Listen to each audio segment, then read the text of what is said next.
दोस्तों आपका स्वागत है आपके अपने YouTube चैनल डेंजर ज्ञान 45 में। दोस्तों आज हम लोग क्लास 10 का जो साइंस है, जो उसका चैप्टर 2 अम्ल क्षारक एवं लवण है, उसके सबसे महत्वपूर्ण इंपॉर्टेंट क्वेश्चन पढ़ेंगे इस वीडियो में। दोस्तों इस चैप्टर के जितने भी इंपॉर्टेंट क्वेश्चन हैं, इस चैप्टर से जितने भी इंपॉर्टेंट क्वेश्चन बनते हैं, सभी क्वेश्चन मात्र मैं इसी वीडियो में आप लोगों को बता देने वाला हूं। दोस्तों अगर आप इस वीडियो के एंड तक देख लेते हो तो इस चैप्टर से एक भी प्रश्न आपका बाहर से नहीं आएगा, इसी वीडियो से आएगा। और 90% प्लस अगर रिजल्ट आपको बनाना है तो चैनल को सब्सक्राइब जरूर करना पड़ेगा। इस चैनल से जुड़ के आप अच्छे से अच्छे तैयारी कर सकते हो। और चैप्टर वाइज इंपॉर्टेंट क्वेश्चन तो डेली अपलोड होता ही है, साथ में आप लोगों को जो और इंपॉर्टेंट क्वेश्चन है उसे भी आप लोगों को प्रोवाइड जल्द से जल्द कराया जाएगा। ठीक है, अब देखिए हम सबसे पहले इस चैप्टर का बहुकल्पीय प्रश्न देखेंगे, यानी कि ऑब्जेक्टिव क्वेश्चन देखेंगे। सबसे पहला प्रश्न है कि क्षारीय विलयन का पीएच होता है, क्षारीय विलयन का पीएच होता है। देखिए दोस्तों आप लोग जानते हो कि जो अम्ल होता है उसका पीएच मान 0 से 7 लेवल तक होता है, और जो आपका क्षार्य होता है, देखिए यहाँ पर एक बार समझ लीजिए आप लोग। यहाँ पर देखिए जो अम्ल होता है, ये बहुत इंपॉर्टेंट है समझना, जो अम्ल होता है उसका पीएच मान 0 से 7 तक होता है, और जो क्षार होता है उसका पीएच मान 7 से 14 तक होता है। ठीक है, और जो 7 जिसका पीएच मान होता है ना, वो उदासीन होता है। क्या होता है? उदासीन, उदासीन होता है। ठीक है, तो हमसे क्वेश्चन कहा जा रहा है कि क्षारीय विलयन का पीएच होता है। तो देखिए अभी मैंने बताया कि क्षारीय विलयन का जो पीएच होता है वो 7 से 14 तक होता है, यानी कि 7 से अधिक होता है। चलिए हम आगे बढ़ते हैं। दूसरा प्रश्न कहता है कि निम्नलिखित में से कौन सा तत्व तनु अम्ल के साथ संयोग करके हाइड्रोजन गैस निकालता है? तो आपका जिंक यानी कि जास्ता निकालता है हाइड्रोजन गैस। तीसरा प्रश्न देख लीजिए। तीसरा प्रश्न कहता है, चौथा प्रश्न देख लीजिए कि कोई विलयन लाल लिटमस को नीला कर देता है, इसका पीएच संभव है। देखिए अगर कोई विलयन किसी लिटमस पत्र को नीला करता है ना, तो वो क्षारीय है, और क्षारीय का पीएच मान 7 से सदैव अधिक रहता है। क्या रहता है? 7 से सदैव अधिक रहता है, तो इसका जो पीएच मान होगा वो 10 होगा। ठीक है, चलिए हम नेक्स्ट क्वेश्चन देखते हैं। धोने का सोडा का रासायनिक सूत्र है, धोने का सोडा का रासायनिक सूत्र है। तो मैं बता दूं कि धोने का सोडा का रासायनिक सूत्र होता है Na2CO3.10H2O। ठीक है, चलिए हम नेक्स्ट क्वेश्चन यानी कि 6 नंबर प्रश्न देख लेते हैं। उदासीनीकरण अभिक्रिया होती है अम्ल एवं जल में, या अम्ल एवं अवलीय लवण में, अम्ल एवं क्षार में, क्षार एवं अवलीय क्षारीय लवण में। तो ये जो होता है ये अम्ल और क्षार में होता है। ठीक है, चलिए 7 नंबर प्रश्न देखते हैं कि धावन सोडा का प्रकृति होती है, तो वो क्षारीय होता है। ठीक है, 3 नंबर ऑप्शन आपका सही हो जाएगा। चलिए 8 नंबर प्रश्न देखते हैं कि निम्नलिखित में से प्रबल क्षार है, इन चारों में से प्रबल क्षार कौन है? तो सबको मालूम है कि जो प्रबल क्षार वो KOH है। चलिए हम और काफी इंपॉर्टेंट क्वेश्चन है उससे भी हम लोग देख लेते हैं। दोस्तों जो भी मैं क्वेश्चन बताऊंगा वो सारे एग्जाम के लेकर आपको काफी ज्यादा इंपॉर्टेंट है। 9 नंबर प्रश्न कहता है कि एक विलयन का पीएच मान 5 है, यह विलयन है। मैंने अभी आप लोगों को बताया कि जिसका पीएच मान 7 से कम है वो क्षारीय है, और जिसका पीएच मान 7 से अधिक है वो जिसका पीएच मान 7 से कम है वो अम्ल है, और जिसका पीएच मान 7 से अधिक है वो क्षारीय है, और जिसका पीएच मान 7 है वो एक उदासीन है। तो इसका जो राइट आंसर हो जाएगा, पीएच मान 5 है तो ये एक अम्लीय होगा। ठीक है, चलिए हम 10 नंबर प्रश्न है। शुद्ध जल का पीएच मान होता है, शुद्ध जल का पीएच मान 7 होता है। ठीक है, चलिए हम नेक्स्ट क्वेश्चन देखते हैं। H2SO4 के जलीय विलयन का पीएच मान है, क्या होगा? 7 से कम होगा। क्यों? अब यहां पर आप लोगों को समझने की जरूरत है कि क्यों ऐसा, क्यों हमने 7 से कम लिया। देखिए एक मिनट यहां पर समझिए। देखिए 7 से कम हमने क्यों लिया?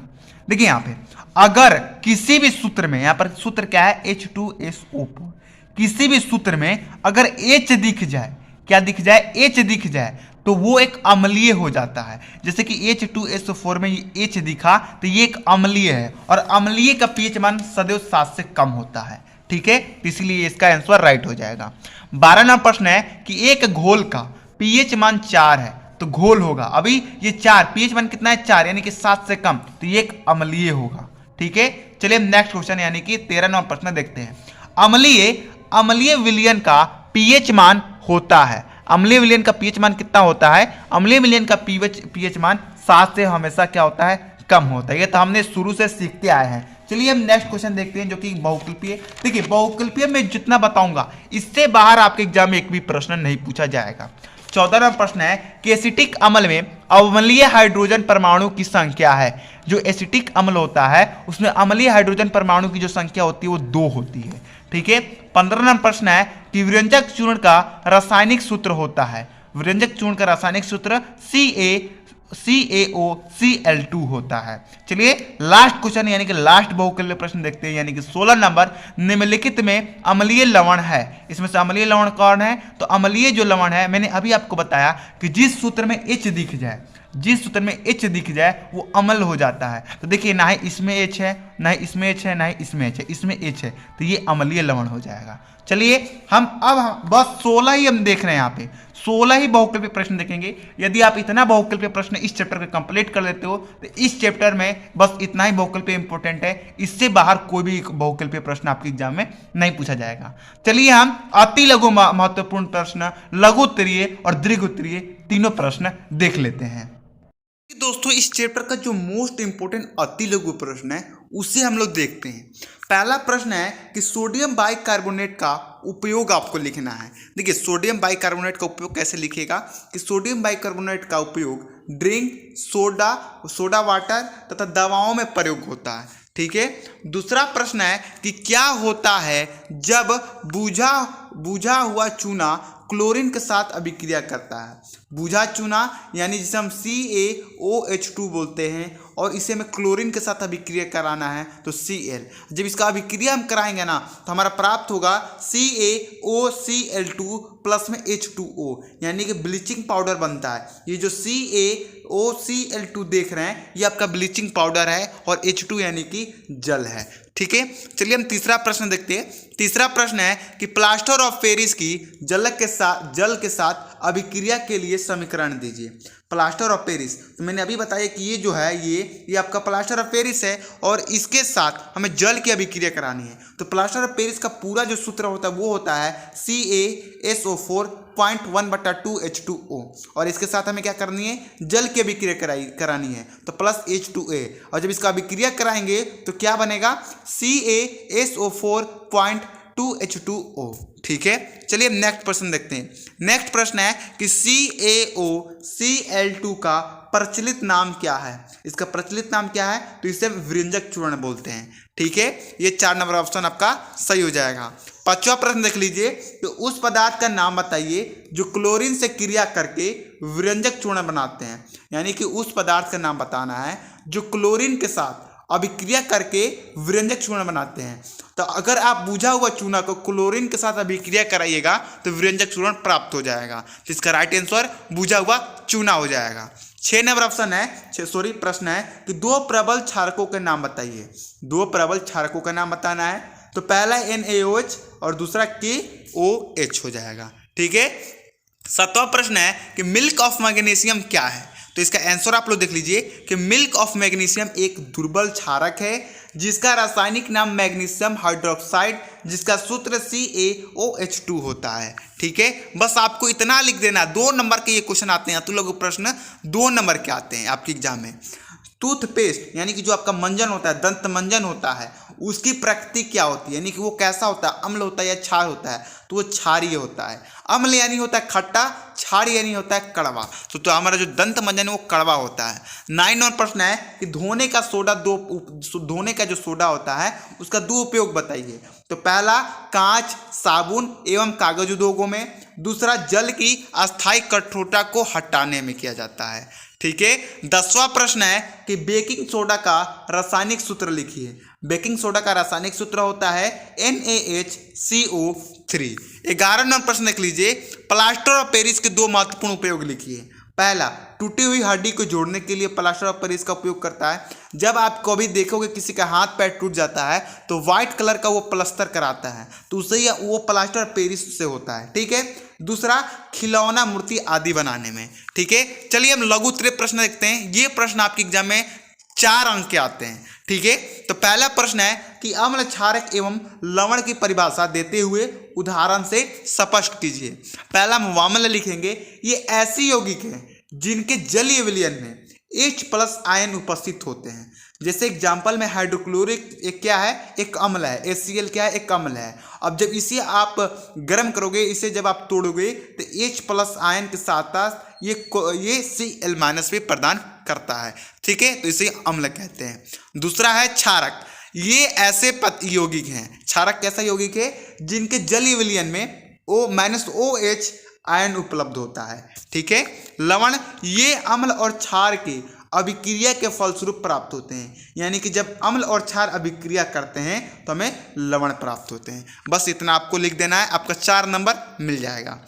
दूसरा प्रश्न है कि सूचक क्या है, उदाहरण से स्पष्ट कीजिए। तो आंसर में लिखना है आपको, सूचक ऐसे रासायनिक पदार्थ होते हैं जो अपनी उपस्थिति में किसी रासायनिक अभिक्रिया के पूर्ण होने का सूचना देते हैं। यानी कि अगर कोई रासायनिक अभिक्रिया उससे पूर्ण हो गया तो उसका सूचना ये सूचक देते हैं। जैसे लिटमस, अगर आप कोई अम्ल और क्षारक में अगर लिटमस डालोगे, अगर कोई लिटमस पेपर क्षारक में डालोगे तो वो नीला कलर का हो जाता है, कोई अम्ल में डालोगे तो वो लाल कलर का हो जाता है। क्यों? क्योंकि यह लिटमस जो एक सूचक है और ये हमें बताता है कि ये अम्ल है या क्षारक है। ठीक है, चलिए हम तीसरा प्रश्न देखते हैं। प्लास्टर ऑफ पेरिस क्या होता है, इसका बनाने की विधि लिखिए। तो आंसर लिखना है आपको कि प्लास्टर ऑफ पेरिस एक रासायनिक नाम, प्लास्टर ऑफ पेरिस का रासायनिक नाम कैल्शियम सल्फेट है, जिसका अणु सूत्र CaSO4.1/2H2 होता है। अब इसका बनाने की विधि कैसे लिखना है कि जिप्सम को, जो जिप्सम होता है उसको 120 से 130 सेल्सियस तक गर्म करने पर प्लास्टर ऑफ पेरिस प्राप्त होता है। ठीक है, चलिए हम 4 नंबर प्रश्न देखते हैं। देखिए वीडियो लंबा ना हो जाए इसलिए मैं जल्दी जल्दी आप लोगों को क्वेश्चन बता रहा हूँ। चौथा है कि पीतल एवं तांबे के बर्तन में दही एवं खट्टे पदार्थ क्यों नहीं रखे जाते हैं।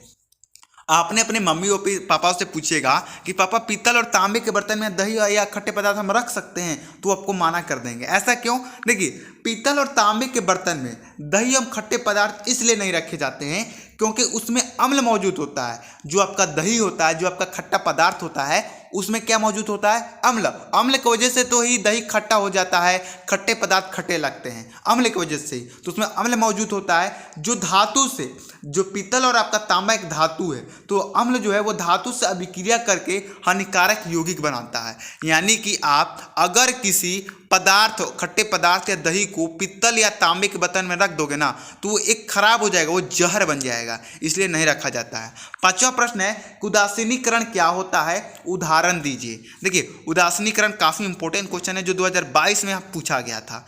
उत्तर में लिखना है कि वह अभिक्रिया जिसमें अम्ल एवं क्षार लवण तथा जल का निर्माण करता है। जो अम्ल क्षार है वो लवण तथा जल का निर्माण करता है, वही अभिक्रिया उदासीनीकरण अभिक्रिया कहलाती है।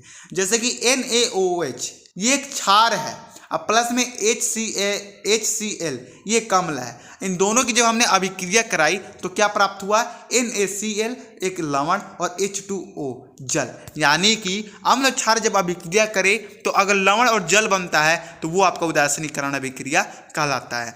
चलिए हम दीर्घ उत्तरीय प्रश्न देखते हैं। और दीर्घ उत्तरीय प्रश्न आपके एग्जाम में 7 अंक के आते हैं, एक प्रश्न 7 अंक का आता है। पहला प्रश्न है कि व्यंजक चूर्ण का निर्माण कैसे किया जाता है, इसका कोई 2 उपयोग लिखिए। तो देखिए आंसर में लिखना है कि जलीय सोडियम क्लोराइड के विद्युत, ये वैद्युत है, वैद्युत यानी विद्युत या वैद्युत एक ही है। ठीक है, विद्युत अपघटन से क्लोरीन का निर्माण होता है। इस क्लोरीन गैस का उपयोग व्यंजन चूर्ण के उत्पादन के लिए किया जाता है। फिर से समझिए, जो आपका जलीय सोडियम होता है, जो क्लोराइड होता है, जो जलीय सोडियम क्लोराइड होता है, उसको विद्युत घटन किया जाता है और इसी विद्युत अपघटन के कारण क्लोरीन का निर्माण होता है। और ये जो क्लोरीन होता है वो एक गैस होता है। तो जो क्लोरीन गैस का निर्माण होता है उसी के सहायता से हम व्यंजक चूर्ण का उत्पादन यानी कि उपयोग यानी कि प्राप्त कर सकते हैं। अब कैसे, यहाँ पर देखिए, बूझा हुआ चूना ले लीजिए और क्लोरीन ले लीजिए। जब उस दोनों का अभिक्रिया करेगा ना तब के व्यंजक चूर्ण प्राप्त हो जाएगा। जैसे कि यहाँ पर मैंने लिख रखा है, देखिए CaOH2 ये एक व्यंजक चूर्ण है, सॉरी ये एक बूझा चूना है। Cl2 ये एक क्लोरीन गैस है। जब इन दोनों की अभिक्रिया कराएंगे तो CaOCl2 यानी कि व्यंजक चूर्ण प्राप्त होगा और H2O यानी कि जल प्राप्त होगा। ठीक है, अब व्यंजक चूर्ण का उपयोग देख लीजिए। पहला उपयोग होता है वस्त्र उद्योग, कागज की फैक्ट्री, साफ कपड़ों में उपयोग होता है। ठीक है। कई रासायनिक उद्यमों में एक उपचायक के रूप में भी इसका प्रयोग किया जाता है। तीसरा प्रश्न है कि पीने वाला पानी को जीवाणु से मुक्त करने के लिए भी इसका प्रयोग किया जाता है। दूसरा प्रश्न देख लीजिए कि बेकिंग सोडा का रासायनिक नाम तथा अणुसूत्र क्या है, इसके बनने की विधि एवं दो उपयोग लिखिए। तो पहला आंसर में आपको लिखना है कि बेकिंग सोडा का रासायनिक नाम सोडियम बाइकार्बोनेट तथा अणुसूत्र NaHCO3 होता है। इसका बनाने की विधि क्या होगा वो देख लीजिए। इसे सोडियम कार्बोनेट के जलीय विलयन में कार्बन डाइऑक्साइड गैस प्रवाहित करके बनाया जाता है। जैसे कि एग्जांपल से समझे, Na2CO3 ये सोडियम कार्बोनेट है और इसमें जल हमने मिला दिया, कार्बन डाइऑक्साइड मिला दिया। ये तीनों मिलाने के बाद हमें प्राप्त हो गया आपका NaHCO3 यानी कि आपका बेकिंग पाउडर यानी कि खाने वाला सोडा। इसका उपयोग क्या क्या होता है वो देख लीजिए। Drink, soda water, baking powder तथा दवाओं का प्रयोग में बनाने का प्रयोग में इसका प्रयोग किया जाता है। तो बस इस चैप्टर का इतना ही इंपॉर्टेंट क्वेश्चन है। यदि आप इस चैप्टर का बस ये वीडियो इतना तक देख लिए हो तो इस चैप्टर से कोई भी इंपॉर्टेंट क्वेश्चन आपके एग्जाम में आ जाए आप यूं कर दोगे। ठीक है, वीडियो पसंद आया तो वीडियो को आप लोग लाइक जरूर कीजिएगा और यार चैनल को सब्सक्राइब कर लीजिए क्योंकि ऐसे वीडियो डेली इस चैनल पर आती रहती है। हम मिलते हैं अगली वीडियो में। जय हिंद, जय भारत।